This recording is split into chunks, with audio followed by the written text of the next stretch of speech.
Искористувањето на обновливите извори на енергија како можност за намалување на испуштањето јаглерод диоксид и други гасови кои предизвикуваат ефект на стаклена градина е една од обврските што произлегуваат од Кјото протоколот, чиј потписник е и Македонија.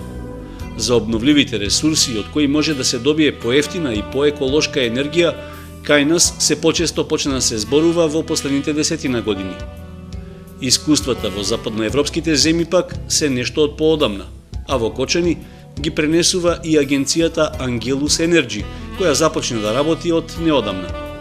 Во Сумаголник разговараме со нејзиниот менаџер Михаил Ангел, македонец кој долго живее во Франција, каде специализирал на проблематиката за обновливи извори на енергија.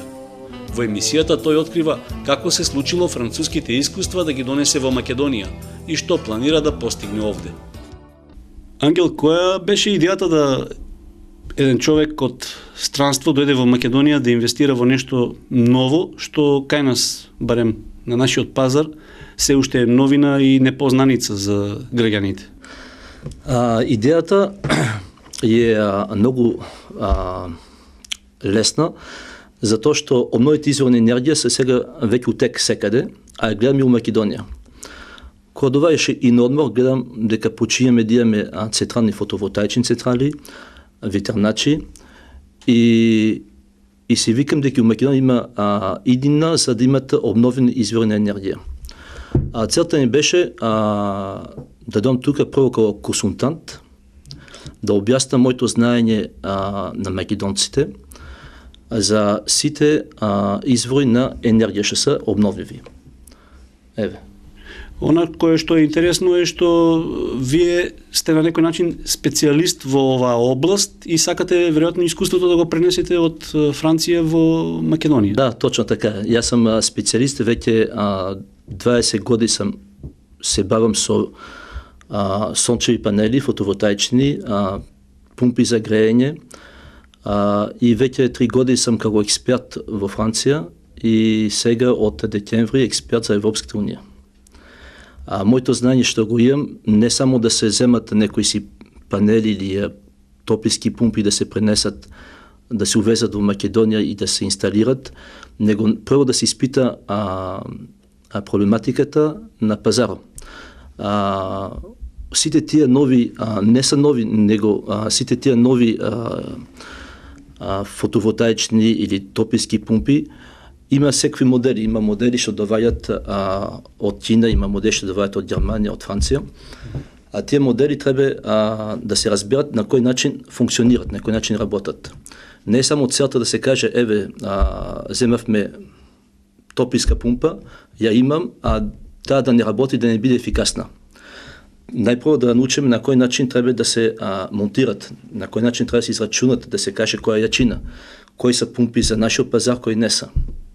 За фотоволтаичните панели исто, има повеќе врсти на фотоволтаични панели, има монокристалинки, полнокристалинки, има аморфи и да не се само гледа проблем од цената, него да се гледа, како што викаат у Франција, рапорт калите-при, значи спрема квалитето и цената, да не е многу висока цената, да биде за македонскиот пазар, а квалитето да не се испушта, да не биде како трета класа. Ние ќе поразговараме понатаму во емисијата во разговорот за цената, меѓутоа сега на почетокот мене ме интересира она што кај нас е познато, се искористува сончевата енергија најчесто за загревање на вода. Многу помалку би рекол, дури во почеток е она искористување на сончевата енергија за претворање во електрична енергија. И сега станува збор за искористување на обновливи извори, што значи дека не е само сончевата енергија, туку и други видови енергија, топлинска, која што може да се искористи за пренамена. Точно, треба да се земат во обзир дека обновите извори на енергија се сонцето, кој ќе најдеме, ќе искористиме за термични дел, тоа се панелите, сончеви панели, но термички, кои сега што ги имате за санитарната вода. Сончевите панели фотоволтаични, кои се за производ на струја. Отпостојаме ветеро, што исто обновен извор на енергија, тоа се ветраначите, што веќе почине да има и у Македонија. Отпостојаме земјата, што исто обновен извор на енергија, геотермалните системи, водата Тоа се може да го искористиме за затоплување или за праве енергија. Вашата цел е да произведете топлинска енергија или и електрична? И топлинска и електрична. Значи, топлинската има многу видови на пумпи, ќе објаснам после. Тие се топлински пумпи кои функционираат на воздух, тоа ги викаме воздух-вода, или вода-вода, зијаме калориите од водата или од земјата на геотермички систем. Тие пумпи функционираат само ако имаме внатрешно централно парно. Може да бидат за домакинство, може да бидат за големи објекти, за болници, за институции, за школи, за тие работи. За производство на енергија за струја, тоа се фотоволтаичните панели.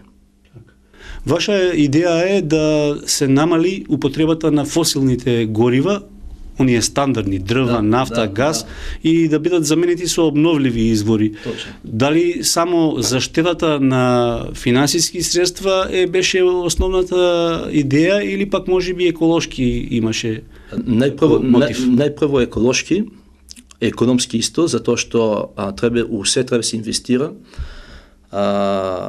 но потрошката е многу мала и економијата голема.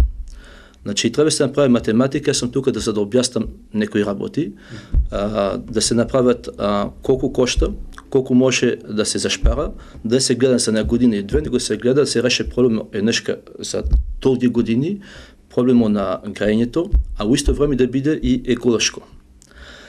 По западо даваат субвенции државите, туку Македонија не знам још, може би ќе дојде исто.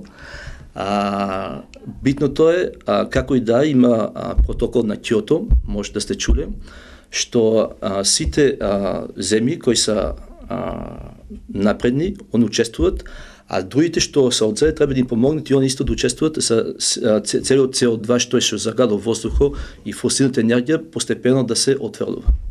Во Франција рековте, тоа е веќе во напредна фаза употребата на обновливи извори. Колков процент е веќе заменет на оние фосилни класични горива со обновливи извори на енергија? Имате ли таква бројка? Има 20% рачунете. 20%. Почна пред 10 години дава субвенции за сите французи, домакинство, сените куќи, да сменат нивните енергии од фосилните со топлински пумпи од обновливи извори енергија. Да ќе бидат воздух-вода или вода-вода, така.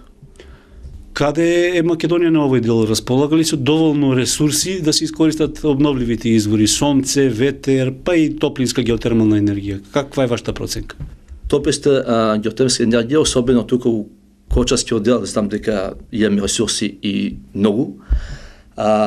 Ветер не сам испитал колку има, тоа не може да ви кажам. Сонцето е многу добро. Имаме околу 1100 и 200 киловати час годинашно, што не е малку. Таа енергија е дадена секојдневно обновлива и не кошта ништо. Значи, секој може да си дозволи да си има фотоволтаичен панел и да си дозволи да си направи граење со обновлени извори енергија за неговото домаќинство. И сега она што конкретно би ги интересирало, предпоставам гледачите, колку ова чини, ако се примени во едно домаќинство класично со 4 члена, загревање на еден дом од просек 60 до 80 квадрати корисен простор, колку тоа би чинило, дали сте правиле пресметка? Да, прави сме. Треба да се рачуна од 5000 до 6500 евра. Ја думам, евра не сум још пресметал у денари. Така. За пумпа воздух-вода, за да се имат домаќинство. Потрошната ќе биде за, да кажа 100 квадрати, ви ми кажете за 60, него за 100 полесно ќе биде, за 100 квадрати. Треба се рачуна 100 квадрати се зима пумпа од 6 киловати, а таа ќе троше 2 киловата. Затоа што имат коп COP, кој е коефицијантот на перформанси, зимаме 70% енергијата што природата ни дава, а 30% само компресор што претвара таа топлина на појака температура. И компресор само 30% ни троше струја, електрична струја. Тоа значи дека инвестицијата е еднаш од тие 5-6 илјади евра што ги рековте? Да. Потоа имат трошоци за електрична енергија 30%. 30%, да. Тоа е доволно да се загрее комплетно еден стан. Да, точно, доволно е. Што станува со оваа геотермиска енергија која што ја има, рековте, во Кочани, топла вода, дали таа може помалку трошок да понуди како струја? Таа може многу помалку трошок да понуди, но треба да се оде длабоко земјата. Тоа може да биде поголем проект за може цело Кочанско. Таа инвестиција не е иста, многу е поголема, но може само инвеститор да се ангажира за да дозволи секој да се има таа топла вода.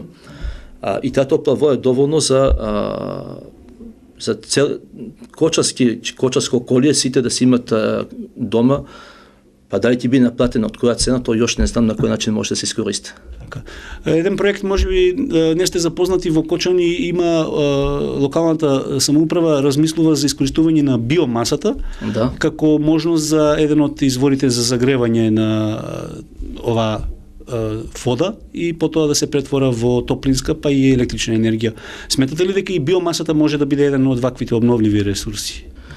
Биомасата може да биде, она е приземена како не обновлива извор енергија, него како екоенергија, не обновлива извор енергија. Може да се користи биомасата, да. Сега околу делот на овие пумпи кои што ги спомнавте, значи користиме пумпи кои што ја користат топлината на земјата, на почвата, за да се добие повисока температура. Да. На кој начин тие функционираат? Тие пумпи функционираат на два начина. Има хоризонтални пумпи кои треба да се има двориште, да се има место, да биде таа простора два пати минимално поголема него просторот што треба да грееме. Се стават полиетиленски цевки, HD, значи со голем денситет, гликол вода, циркулација затворена, што доваѓа до пумпата и целата калорија што ги изиеме од земјата, ги претвараме после преко компресорот за да добиеме појака температура, 5, 6, 7 степен, зависи колку ни треба. Има исто и вертикални, кои одеме до 100 метра од длабочина. На исти начин одеме со полиетиленални цевки и се враќаме, значи таа гликолна вода циркулира од оздоле, зиеме целата енергија и на исти начин се троши. Мене ме интересира, бидејќи Кочани конкретно не е рамно подрачје, туку имаме и височини, ридови. Значи ли тоа дека таму каде што е ридесто ќе биде подлабоко копањето? Не, 100 метра, до 100 метра се оде. Ако е земјата мека, ако е карпеста, не може. Значи не може секаде да ставиме система. Тогаш се употребува друг систем на обнови? Тогаш се употребува систем воздух-вода. Зиеме калориите од воздухот на исти начин. Калориите што са воздухот може да иземе од минус 25 степена надвор до плюс 35. Таа енергија, иако е надвор минус 25 од сончевите зраци, доволно зиеме калории за да може да функционира пумпата како што треба. Споменавте оваа цена 5-6 илјади просечно, тоа значи дека за сите видови на обновливи извори или има разлика? Воздух-вода. Воздух-вода, затоа што се тие најдостапни и сега технологијата оде напред и се многу ефикасни. Многу се ефикасни без да се прави, да се буше, да се траже длабочина или ширина на земјата и тоа е плюс инвестиција. А пумпата си е стична. Што станува со оние граѓани кои што веќе имаат инсталирано централно грејење, парно грејење во своите домови, дали тоа значи дека ќе се намали цената за нив? Автоматски ќе се намали. Автоматски ќе се намали, ќе биде едно покорисно за тоа што са екологичка енергија. На второ место ќе решат проблем нешто секојаш, тие што се на древа, нема што да земат пред време древа, стокажа. Дрвото е добра енергија, но па треба да има секојаш некој дома за да си, како што вика тука, жарта да не отиде да си имат секојаш топлина. Тие што се на нафта, нафтата знаеме фосилна енергија, не знам туку Кочани дали имат некој на нафта, но тука исто е гадна и е скапа. Плинското е добро, во Кочани мислам дека нема. Значи, топлинската пумпа, дајте во Кочани или во Скопје не е проблем, може да биде на сите тие што имат куќи централно, идеална паралела што можат ништо да не прават работа у нивниот дом, него само да заменат нивната печка со топлинска пумпа. Станува збор за технологија која што е западноевропска, француска, дел од технологијата и вие лично имате развиено веројатно како дизајн, како проект. Значи ли дека за почеток ќе ги увезувате овие сите потребни пумпи и грени тела? Да, точно, да. Имам партнер со кој работам веќе долги години у Франција. Знам веќе кои помпи функционираат добро, кои се без проблеми, има помпи за ефтини цени, но со ефтини цени се знае што иде одзаде. Тие помпи имаме правилно бед и се стагат да направат некој гест за цените да бидат на нашиот пазар, кој што треба, да се девелопират. Тие помпи отпосле, ако има стварно да се пробие пазаро и да има некој си добар интерес, тие партнери може би ќе сакат да дојдат во Македонија и да инвестират. Производство да има во Македонија, така? Да. Има ли можности, бидејќи имаме ефтина работна сила, на некој начин да предизвикаме? Можности се многу големи, ефтина рака сила, квалифицирана рака, македонец е квалифициран човек, може да се обуче и на други појаки технологии, пусто даноците се многу поевтини во Македонија него во Западна Европа. Интересот е голем, да. Каква е состојбата со другите соседни држави, Бугарија, Србија? Имате ли контакти, можеби искуство, дали таму овој систем на производство на енергија би нашол пазар? Да, точно. Думаме за Македонија, но Македонија, јас сум македонец. Ако сам иселен 40 години у Франција, затоа може имам малку проблем со думањето. Ќе ми извините. Точно, не само Македонија треба да биде централното од дека ќе се појде за да се прошират тие обновливи извори на енергија. Ќе биде Бугарија, ќе биде Србија, ќе биде Косово, Албанија. Поголем пазар, значи. Поголем пазар, да. Тоа може да значи дека токму она што го зборувавме, можност да овде се лоцира еден капацитет за производство, да се шире по границите. Тоа е еден дел од идејата, а вториот дел од идејата може да биде, гледам тука, још не сум добро запознаен, целта е да се запознам кој што треба. Гледам има исто фри зони, кои што може производство да оправа тука, а да биде исто за западниот пазар. Овде сте релативно кратко време вратен, би рекол, од Франција, подолг временски период живеете таму, отколку тука. Да. Рековте и сами, тоа влијае и на говорот, меѓутоа сепак верувам дека гледачите можат да сватат за што станува збор. Мене она што ме интересира е, бидејќи агенцијата работи од неодамна, е отворена овде во Кочани, агенција за обновливи извори, која што, вие ја раководите, односно ја основавте. Дали сте размислувале, можеби, за да поднесете некакви барања до владата, до надлежните министерства, да се овозможат оние субвенции што ги рековте во Франција и во западноевропските земји дека важат, да се примнат и овде, да добиваат граѓаните можност да инвестираат? Имам размислено, би требало да почнам тука, не само што почнавме, нема месец дена. Би било интересно да се објаснат убаво што ќе има корист и Македонија и македонците и граѓаните, да земат систем кој ќе биде екологичен, да докажем исто и на Европа, нали сакаме да влеземе исто во Европска унија, да докажеме дека ако е Македонија и ако нашето име не е признаено ден денеска, да се каже дека сме луѓе кои можеме да идеме напред. Ние веќе одеме напред кога гледаме Македонија спрема и други европски земји, па се држиме и сме доволно стабилни. А со ова ќе може да бидеме још подобри. Ќе заштитиме енергијата, екологијата ќе биде плюс, мислам дека повеќе позитивни работи. Македонија е подписник на овој Кјото протокол, што вие го кажавте, значи има обврска да го направи. Тоа обавезни обврска, па затоа и прават и централи, нели фотоволтаични, ветерначни и така. Која е потребата, до кој процент да стигне Македонија и дали имате сознание? Не знам, не може да ви кажам, не знам. Сега оно што мене ме интересира е доколку успее овој проект што вие го започнате во Кочани, значи дека планирате да го ширите како агенција и во други градови да имате канцеларии. Точно, да. Почнеме од Кочани затоа што јас сум од Кочани. Понатака треба да ширим из цела Македонија, да се има некоја агенција, Штип, Скопје, Охрид, Битола, Прилеп и така. Рековте давате консултантски услуги, што значи тоа? Дали само совети, а потоа и монтажа или директно ќе работите паралелно? Не, монтажа не, совети, моментално совети, дистрибутер на производство кои доваѓаат од Западна Европа, тоа може да бидат тописките пумпи, како и фотоволтаичните панели. Не само што ќе дам совет, би било интересно да се направи како здружение со сите веќе што починат да прават монтажи со панели сончеви.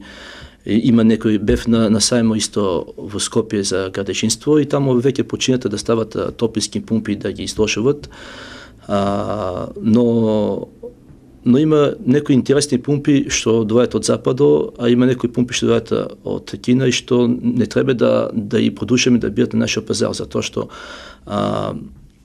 тај што ги продава и што прави монтажата и да продаде не прашате која количина, нема да си има добивка од тоа. Значи, ќе направи сервис, ќе направи монтажата, а отпоста ако не работи, ако не знае на кој начин точно направи параметрите да уклуче дефрост и сите тие други работи, треба нон-стоп да се враќа кај клиентот на кој продал тописката пумпа. Ни клиентот нема да биде задоволен, ни тој што е продал тописката пумпа нема да биде задоволен. За да до тие работи кои што беа и у Западна Европа и таму има проблеми, порно да се стават добри машини што ќе функционираат како што треба и да се обучат исто тие луѓе што веќе сакат да се продолжат и да шират, да прават монтажа, а и да направат како што треба, на добар начин. Веројатно граѓаните повеќе би ги интересирало искористувањето како топлинска енергија отколку како претворење во електрична енергија. Ме интересира дали има влијание надворешните влијанија, дали може да влијаат ако е по-остра зимата, дали може да се постигне нормална температура за загревање. Да, точно. Ако думаме за геотермалните пумпи, не, затоа што ние земеме или калориите од водата што се под земјата, или калориите што е во земјата. Значи не, водата има од 8 до 12 степена, значи пумпата ќе работи како надвор дае секојаш позитивна температура од 8 до 12. Геотермалните пумпи што земеме калориите од земјата, они се малку по-неефикасни од 6 до 10 степена. Па е исто добро, значи надвор да сме на минус 25 степени, секојаш пумпата ќе функционира како да е на позитивна температура. На ветер, пумпата што е воздух, вода, тие имат влијање, да, точно. Треба се земе исто предвид, многу думат, викат, пумпа има коефициент 4, што значи дека на 4 киловата само 1 киловат троше, а 3 са корисни. Тоа е точно, ама тие са норми под Евровент на македонски, кој ги регрупува сите сертификати кои доаѓаат, дали бидат германски, француски, шпањолски, белгиски, Швајцарија, за да бидат кои ќе се изработени која тописка пумпа, да бидат сите по исти норми. Стандарди, да. Да, стандарди. Значи, кога се каже коефициент на перформанс 4, зимат на плюс 7 степена надвор, а тописката вода на 35 степена. Значи, тај коефициент зависи и од тописката пумпа, може да биде ефикасна, ако може многу да се симне, ако има централно грејење, подно е одлично, а ако има радиатори, не. Затоа што радиатор треба да огреме на 50-60 степена. Тогаш ги викаме тие температура од температура, висока температура. А коефицијантот, ако е даден на 4, автоматски се симнува штом температурата на водата да зголемуваме и температура надвор се намалува, автоматски економијата веќе не е таа. Имате канцеларија овде во Кочани, овие работи веројатно како стручни ќе ги објаснувате на заинтересираните. Тоа е она кое што го велиме како дел од совети, односно консултации. Да, така.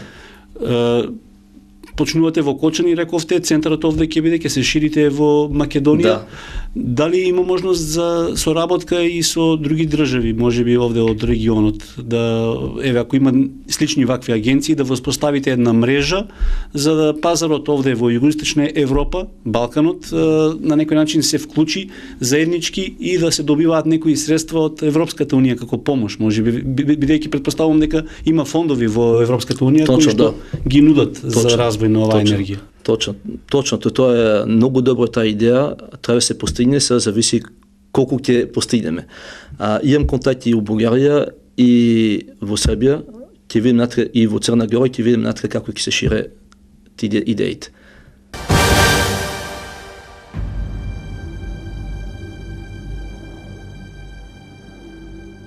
Постолова, каде се наоѓа канцеларијата на вашата агенција овде во Кочани? Нашата канцеларија се наоѓа во централното градско подрачје, спроти библиотеката Искра. Работно време имате? Да, работиме од 10 до 19 часот и сме отворени за сите заинтересирани граѓани. Има ли досега, кратко време како е отворена вашата канцеларија, има ли интерес кај граѓаните доаѓаат? Да, изненадувачки е колку се интересираат нашите сограѓани за обновливите извори. Што најмногу прашуваат, што ги интересира? Па се ги интересира. Секакви прашања ни поставуваат и ние сме задоволни од посетеноста. Вие сте обучени да им одговорите, машински инженер сте по професија, значи ли тоа дека тоа ви помага да колку толку стручни им обясните? Помалку, ама нели можем да се снајдем. И успевате ли на сите да им одговорите или користите помоши од Па да, тука е нашиот менаџер. Тој е секогаш достапен и стои на располагање на сите, за да им помогне за да разберат со што се ние занимаваме. Во текот на наредниот период спомна менаџерот дека планирате да отворите и други канцеларии доколку има интерес во другите градови. Има ли во Македонија доволно луѓе стручни кои што ја познаваат оваа област или ќе биде потребно да се помине некаква обука? Кои се вашите размислувања? Па ја мислам дека има во Македонија стручни кадри, а и за обука тука е нашиот менаџер и нема проблем. Ќе го искористиме странското искуство. Да.